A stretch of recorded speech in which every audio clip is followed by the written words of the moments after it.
Get this and get it straight. Crime is a sucker's road, and those who travel it wind up in the gutter, the prison, or the grave.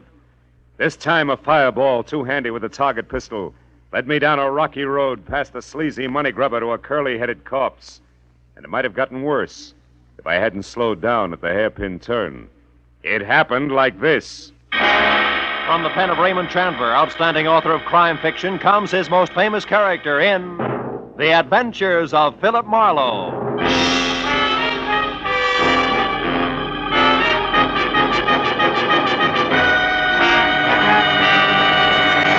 Now, with Gerlad Mohr starred as Philip Marlowe, we bring you tonight's exciting story, The Hairpin Turn.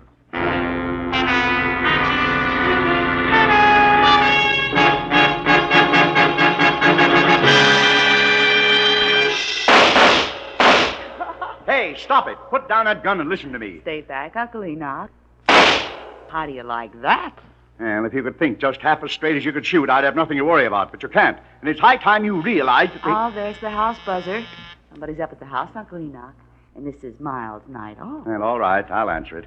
I'm expecting a man from the office. But as soon as I've finished with him, you and I are going to have a talk, young lady. Do you understand? I said... Oh, what's the use?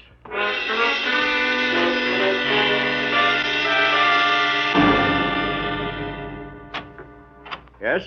I'm Philip Marlowe to see Mr. Vanneman, Enoch Vanneman. I have an appointment. Oh, come in, Marlowe. I'm Enoch Vanneman. Oh. Glad you're here. Step this way, will you? We'll talk in the study. Okay, Mr. Vanneman, I thought... Those were pistol shots? Yeah, that's Kay, my niece. Sounds like a squad of Marines. Yeah, she's a champion pistol shot. She's converted one of the garages into a target range. Well, I seem to recall a city ordinance that Yeah, says... I it know should be- all about that ordinance, Mr. Marlowe. Save your breath. Oh, just like that, huh? Precisely. Sit down, please. Thanks. Breaking a city ordinance is a perfect example of all the crackpot things that headstrong young fool insists on getting mixed up in. And you want me to get mixed up with the crackpot, huh? Yeah, she has no more sense in her choice of male companions than she does in her hobbies. And she's a very rich girl. Now, look, if this is a bodyguarding assignment, Mr. Vanneman, I want to tell Kay you... has been going with a man named Cliff Lace, an unsavory type at least. Professional horse player, I think, and it was quite an affair. Was quite an affair? That's right. She threw Lace over for a new love recently. Fellow I've never met. She's serious, but refuses to tell me anything about him. So Cliff Lace doesn't like the idea because, from his standpoint, a very good thing has slipped through his fingers. Oh. He's going to do something about it, huh? And I don't know. But since about the time they broke up, a man's been snooping around the grounds here, Marlowe. Really? He's about 40, short, greasy looking. He has a flabby kind of face with fat lips and with a large black mole on the right side of his nose. Hey, I may know that character, Mr. Vanneman. I'll have to check to be sure. Marlowe, I want to know who he is and why he's been hanging around here.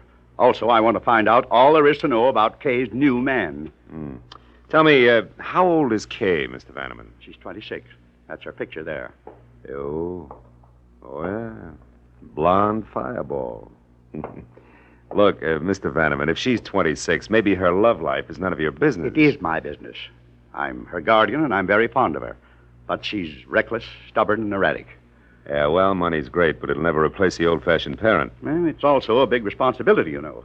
No, not firsthand, I don't. It leaves one open to every crooked scheme in the book. Here, look, Marlowe. I've written my personal phone number on this card. You can reach me there privately at any time. All right, Mr. Vanneman, I'll see what I can find out.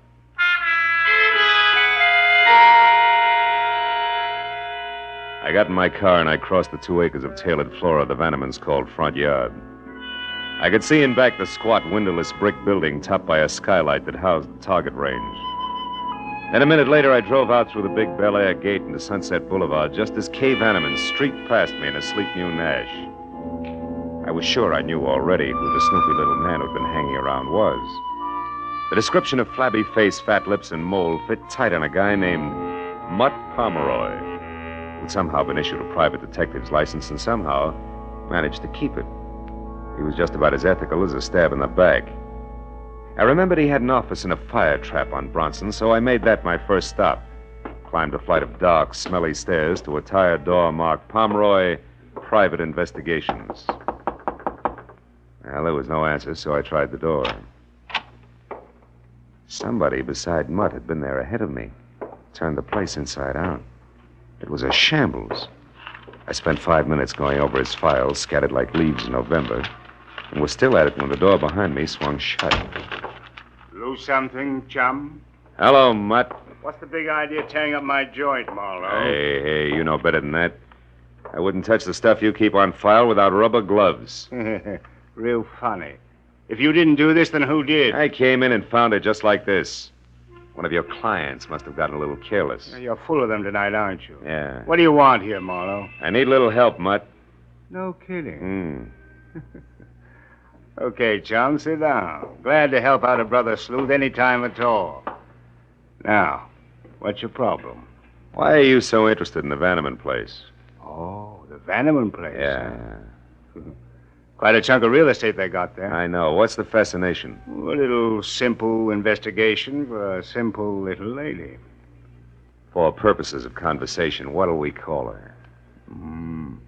How does Estelle suit you? Estelle, huh? Look, Marlowe, you got in free. Take the scraps and be happy. Okay.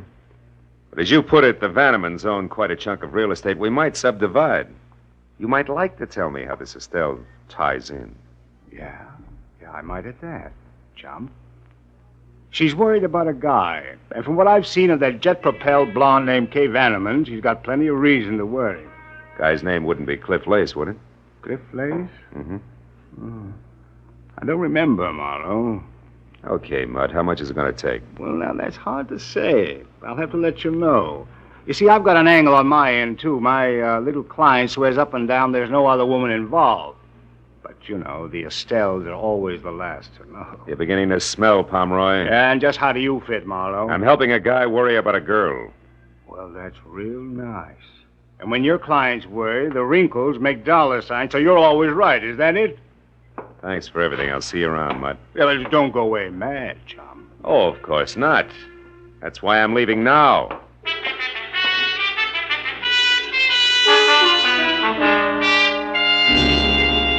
It took a friend at the phone company all of 10 minutes to locate Cliff Lace's address for me, which turned out to be a snug bachelor's nest bungalow style at the foot of the Hollywood Hills, numbered 4300 Cherimoya. I parked, started for the front door, and on the way, past an open window where the silhouette of a man at a telephone was cut into neat slices by a Venetian blind. Oh, but you better want But to his go voice with me, came my through dear. in one piece, and you couldn't miss it. You see, Estelle, I know almost all about you. Oh, yeah. I got your name earlier tonight from a mutual friend, Mr. Mutt Pomeroy. Yeah, I think it's about time we got together for a little business conference, huh? Now, right there at the plaza in, say, 2 hours. You'll still be registered as Ruth Bridges. Good. Goodbye, Estelle.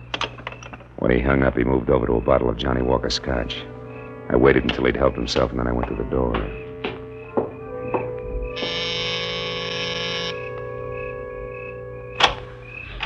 Yeah. My name's Marlowe, Mr. Lace. I'd like to talk to you. What about? Whatever it was you were looking for when you ransacked Mutt Pomeroy's office tonight. Do I come in? Yeah, of course. Thanks. But I'm afraid I don't know what you're talking about. Oh, come on. We both know that's a lie. Let's forget it and go on from there, huh? Just a minute. You a cop? Oh. But I'll call him at the drop of a hat. Make it easy on yourself. What's Mutt Pomeroy to you? Bag of worms. I want to know who he's working for. The fact that you had to break into his place to get information should let you out, so who is it? What makes you think I'd know? Because you found what you were looking for. What's Estelle's last name, Cliff? You do get around, don't you, Bright Boy? Yeah, I do. Only sometimes not fast enough. Look, Buster, why don't you answer the door? Somebody's got his finger caught in the buzzer. Yeah, that's right. Jay, I told you I didn't... I stopped by to deliver something, Cliff. An ultimatum. I'm telling you for the last time... Hold it. We're not alone. I don't care what I have to say to you. I'll shout from the rooftops. We're through, washed up. Now get out of my life and stay out. Jay, please. Good evening, Miss Vanneman. I don't know you, Slim, but keep out of this.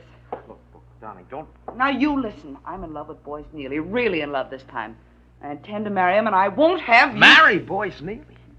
Oh, don't be ridiculous. Cliff, I'm warning you. Look, you'll get this. You'll never marry Boyce Neely. That's one thing I'm sure of. I know a lot more about him than you do, darling. Believe me. When the time is just right, you're going to hear from me again, but loud. Why, you filthy. If you try to do anything to hurt Boyce and me, Cliff Lace, help me, I'll kill you. I mean it. Sometimes she's going to throw that temper at me just once too often. Who you kidding, Lace? Ever see her use a target pistol? Ah, she's too smart to trump her own ace. Don't count on it, mister. No, I'm not worried. Where were we, Marlowe? We were looking for some answers, which I just got. Good night, Lace. Keep your head down.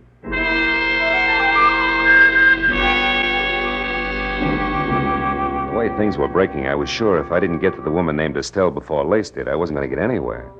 So I spent the next hour folded up in a phone booth, running down the list of respectable and semi-so hotels with the word plaza either fore or aft. Finally, a flute-voiced night clerk in a mid-Victorian number called the Royce Plaza confessed that they had a Ruth Bridges, which was the name that I'd heard Lace mention. She was registered from Santa Monica, but at the moment out. I was convinced that she was really Estelle, Mutt Pomeroy's client. So I drove over to the hotel, invested $5 for the night clerk, picked up a newspaper, and waited. Halfway down the sports page, a prim brunette came in who would have been pretty without the overload of nervous strain stamped on her face. As she crossed the deserted lobby, the clerk gave me a nod, so I called her name, caught up with her at the foot of the stairs. You called me? Yeah, if you could spare me a minute, Miss Bridges, I'd like to talk to you. What do you want? Well, my name's Marlowe. I'm a private detective. A private detective? Yeah, look, honey, let's move over into the corner. You know, that boy on the desk is going to sprain his neck if we don't. But what do you want with me? Well, suppose we start off with your real name, Estelle. What's the rest of it? Neely, maybe, huh? How did you know that? It's taken me all evening to get it. But that's the only way it figures. It's right, isn't it? You're married to Boyce Neely? Yes. Mm-hmm. I'm Mrs. Boyce Neely, but what business is that of yours? Well, that's what I'm trying to find out. You hired Mutt Pomeroy to check on your husband because you're worried about him, right? Why? Boyce is in trouble. He's in a jam, that's all. Is it money? No. Boyce does very well. He's in real estate in Santa Monica. Oh, maybe with the law, huh? Yes. Yes, I'm afraid so. He's been acting so strange. He wouldn't talk to me or anything. I just had to find out what was wrong. I see. Well, look, what's your connection with Cliff Lace? Why, I don't know any Cliff Lace. Oh, come on, baby. Take it a little easy and try again. Cliff Lace, I know you called him tonight, and he called you. All right. He wanted to talk to me about Boyce and some girl named Kay Vanneman, but he's crazy. I know he is. Boyce is not mixed up with another woman. He couldn't be. I hope I meet your husband soon, Mrs. Neely. I'd like to punch him in the nose. What do you mean? Mutt Pomeroy was right. The Estelles are always the last to know. Look, do me a favor. Will you go up to your room, go to bed, and get some sleep? You're going to need it. All right. Thank you, Mr. Marlowe. Hey, Buster, where's the phone? Oh, right over there, sir. Good book? Uh-huh. Huh? Oh, yeah, great. Chandler's new one, you know. Chandler.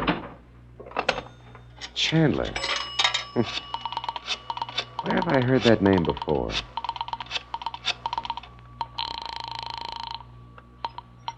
Hello? Enoch Vanneman? Marlowe, Mr. Vanneman. Kay there? No, she's not, Marlowe. And listen, I want you to forget whatever else you're doing and find her immediately. Why, what's the matter? She left here about 15 minutes ago in a fury. Where was she going? I don't know for sure. She left shortly after you did tonight.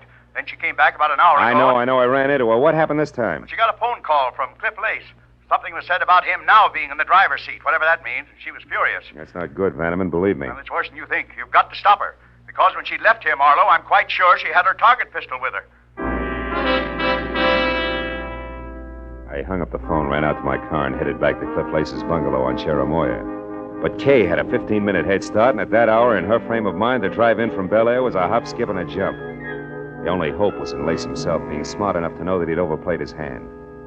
The street was deserted when I pulled in and parked down the hill from the place.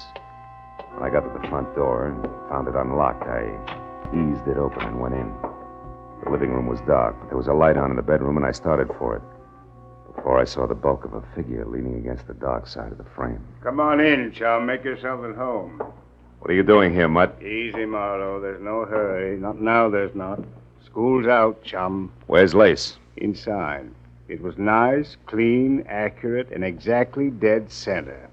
He never knew what hit him.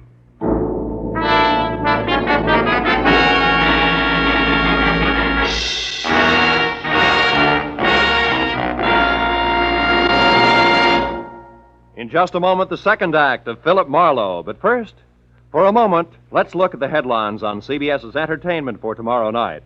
First, East is East and West is West. So, Jack Benny, on his way to New York, hasn't yet heard that the subway fare is a dime. Second, Charlie McCarthy, already in New York, rewrites Henry Fonda's tough-talking Navy officer in Mr. Roberts. And third, Andy of Amos and Andy, released from bail, jail, and Abigail, gets into new hot water. Besides these, you'll also find headliners Eve Arden, Red Skelton, Horace Heidt, and all the other great Sunday night shows on most of these same CBS stations tomorrow night. Now, with our star, Gerlad Mohr, we return to the second act of Philip Marlowe and tonight's story, The Hairpin Turn.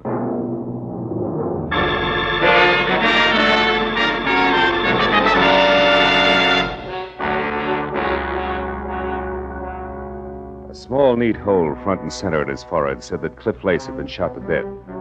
And everything from jealous motive to target pistol method pointed directly to Kay Vanneman. But that was still a long way from proof, and there was Mutt Pomeroy on hand. The kind who always figured only one way, to the right of the dollar sign. Now, let's not jump to any dumb conclusions, Marlowe. Like what? Like the look on your kisser that wants to know what I'm doing here. That I can explain. I got Cliff Lace's name from you, and a sawbuck to the right guy gave me a rundown on him, a sort of a character analysis, you might say. So? So I figured he was the guy who frisked my office to find out who I was working for. He must have tagged me out of the Vanneman place, followed me down to my joint, then turned everything inside out until he ran across something that added for him. Something like the name Estelle Neely, maybe? You move fast, don't you, Marlowe? Yeah, when there isn't too much crowding.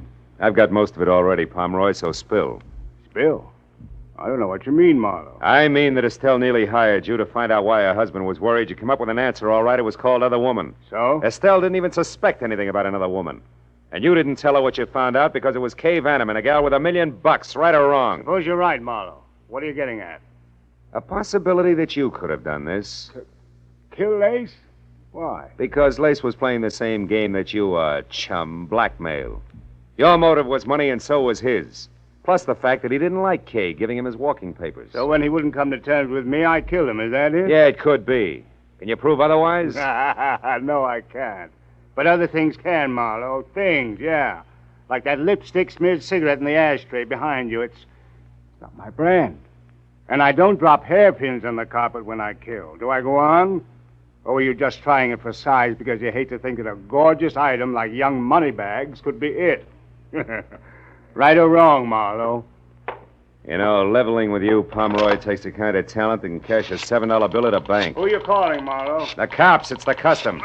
Wait. Look, don't be a sap. What'll that get you? A killer, maybe. Yeah, and from there on, a pat on the head. A well done from the law. Get smart, chum. Shielding a murderer is a lot healthier for the bank account than nailing one every time. Get your hand off the phone. Now, Marlowe, listen. Get it off!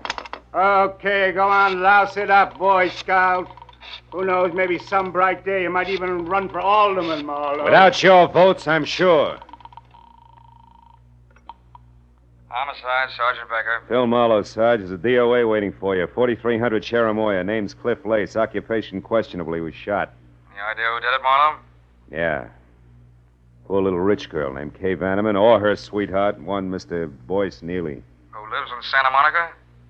Yeah. Where's the fit? I don't know. How long ago was this Lace killed, Marlowe? 30, 40 minutes? Why? Neely's clear. We picked him up at his own home better than 2 hours ago. He's in a pokey now. What'd you get him on? Hit and run, a month ago. It's alleged that he knocked an old lady out of a crosswalk and into a hospital without even stopping to watch her bounce. Some anonymous tipster phoned the dope in around 6 tonight. Said the repaint job on Neely's car would prove it. It did. So that just leaves this Vanneman babe, huh? Yeah, I guess so.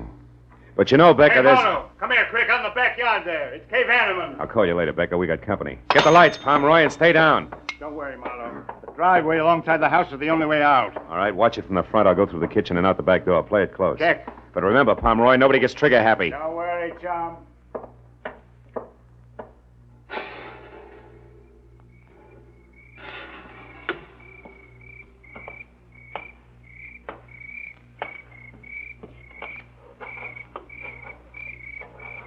Kay! Come on, baby. You're cornered back there. Talk up. Who's that? Philip Marlowe, the guy you saw here with Cliff Lace earlier tonight. I'm also a private detective who's working for your uncle and trying to keep you out of trouble. Now, let's have the target pistol, baby. Come on, throw it in. I can't. I don't have one. Uncle Enoch says different. He told me you left the house with I it. told you I don't have one. All right, come on out. But slowly, hands high, no jokes. I always lose my sense of humor right after murder. After... Yeah. Lace was shot to death. Never mind the carefully arched eyebrows. You're in too deep, honey. You don't think I had anything to do with Cliff Lace getting killed, do you? Oh, no. It's all one great big coincidence, huh? Why don't you leave, Miss Vanneman? I said, why don't you leave? Well, how about it, Mr. Marlowe? Go ahead. I won't try to stop you. If you're guilty, you won't get very far. Well, all right. All right, Pomeroy, what's on your mind?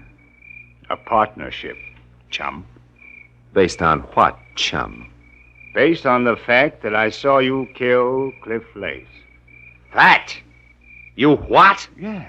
I saw you standing over the body with a smoking gun. Come on. You don't think you can really make that stick, do you? No, but it would keep you busy explaining for a while, long enough for me to wind up my business. Oh. Mm-hmm. Well, Marlowe, what'll it be? You and me as partners doing business with old Enoch Vanneman on behalf of the niece I'm sure he'll want to protect? Or me in business for myself? Well, which? It'll be partners, Pomeroy. Okay, chum. Let's get inside and clean up. The lady was kind of careless around the edges. Hey, the split. How far does it go? 50-50. Fair enough? Fair enough. After you, Phil. Now get that cigarette butt and the hairpin on the copper there. Then tell Sergeant Becker that you were jumping the gun about the Vanneman girl because you just found out that she was at home all night. I'll check the rest of it. Okay, Mutt. First the cigarette butt, then the hairpin. Hey. What is it, Marlowe? What's with the hairpin? Why'd you say... Marlowe, quick, get the light. Someone's out front. Don't shoot it. Maybe the law. In skirts? Look, get in that car over there. It's a babe, and 5 will get you 10 that she answers the name of Kay. Oh, that jerk's going to be a Lulu to protect. Yeah. Well, we better go in. Hey, the hairpin you dropped into your pocket, Marlowe. What's so special about it? Oh, nothing. It was just a hunch I had. Forget it. Marlowe, I want to see it. Okay. Here. Get a good look. Partner.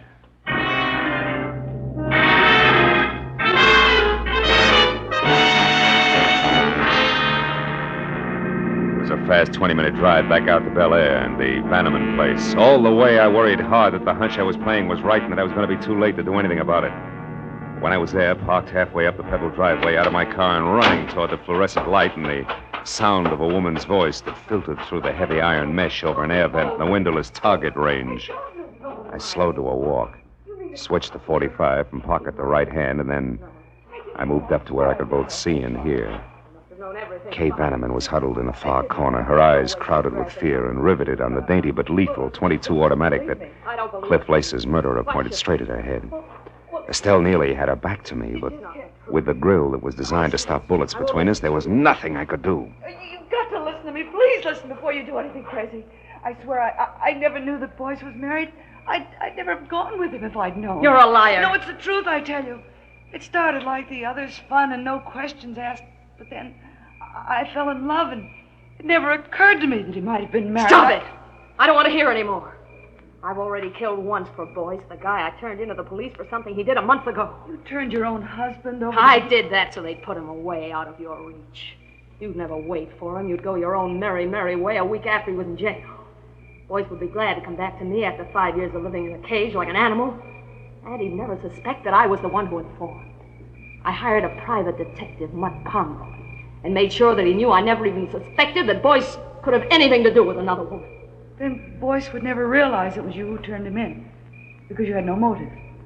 Mutt Pomeroy would be your witness to that. I killed Cliff Lace because he traced me from Pomeroy, and then found out that I was the one who told the police about Boyce. He would have blackmailed me forever. And I'm not sorry. Nor will I be when I kill you. Now sit down, Miss Vanneman, and listen carefully. I couldn't shoot. I knew that it would be disastrous to yell, but I had to do something in a hurry. I moved up quietly to the door. It was locked. That only left one chance, the skylight on the roof. The building was low, and a lawn chair nearby was all the help I needed. When I was up and over to the skylight, there was glass and no mesh underneath. I still hadn't made it because from that angle I could see Kay, but only hear Estelle. Now you know just what kind of a woman is going to kill you. But why me? I told you. I don't care what you told me. It was you, young and beautiful, that started all this. All this is almost over now because the other detective, that Marlowe, knows that I killed Lace. He found a hairpin there. I saw him from the window. I saw him pick up the hairpin, Miss Van. No, stay back. The black hairpin that couldn't possibly belong to a blonde like you. The hairpin that said Marlowe knows that I killed Lace. So I'm through, and I know it. But before they get me, my hand, Marlowe, is she dead? No, just out. Well, fireball, any appropriate wisecracks? Wisecrack? Not for quite a while, Marlowe. I'm too scared.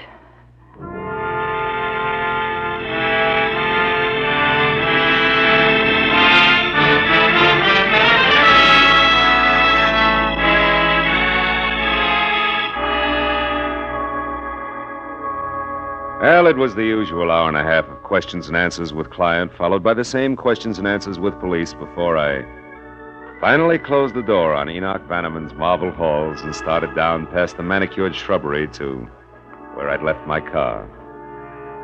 Outside, the night was cold and clear. And as I walked, I looked up at the vastness overhead and wondered why I had the kind of job that made me no more than a houseboy with gun for a rich guy with a badly spoiled niece. But I stopped wondering when I was at my car and no longer alone. I just wanted to say thanks before you left, Phil. I'm going to do my best to stay out of trouble from here on out. You know why? No, why? Because I want to be good enough for the right guy who may come along someday. A guy like you, I mean. Oh? Thanks, Phil. I'm very grateful. Yes, well, my job's all right 9 times out of 10.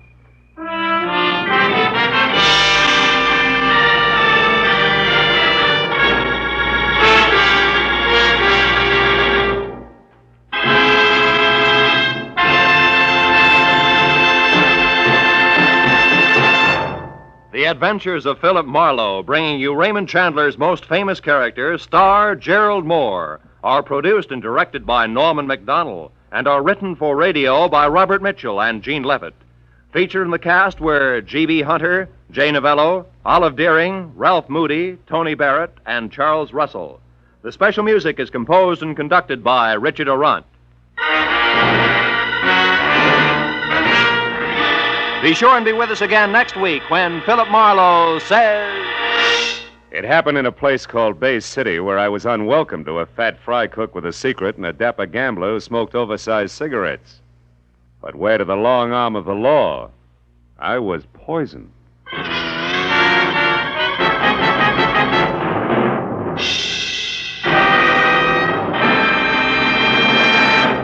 Philip Marlowe has a new night, ladies and gentlemen, Tuesdays. Yes, starting February 7th, the Adventures of Philip Marlowe will be heard every Tuesday night at 9:30 Eastern Standard Time. Be sure and listen. Remember, Tuesday night, Marlowe night. And 1 week from tonight, at this time, you'll find one of your favorite radio families, the Goldbergs. Yes, Molly, Jake, Sammy, Rosie, and all their friends are moving from Friday nights on CBS to Saturdays, starting next Saturday. This is Roy Rowan speaking. Stay tuned now for Gangbusters, which follows on most of the same CBS stations. This is CBS, where the Goldbergs and Arthur Godfrey's Digest will now be heard every Saturday night, the Columbia Broadcasting System.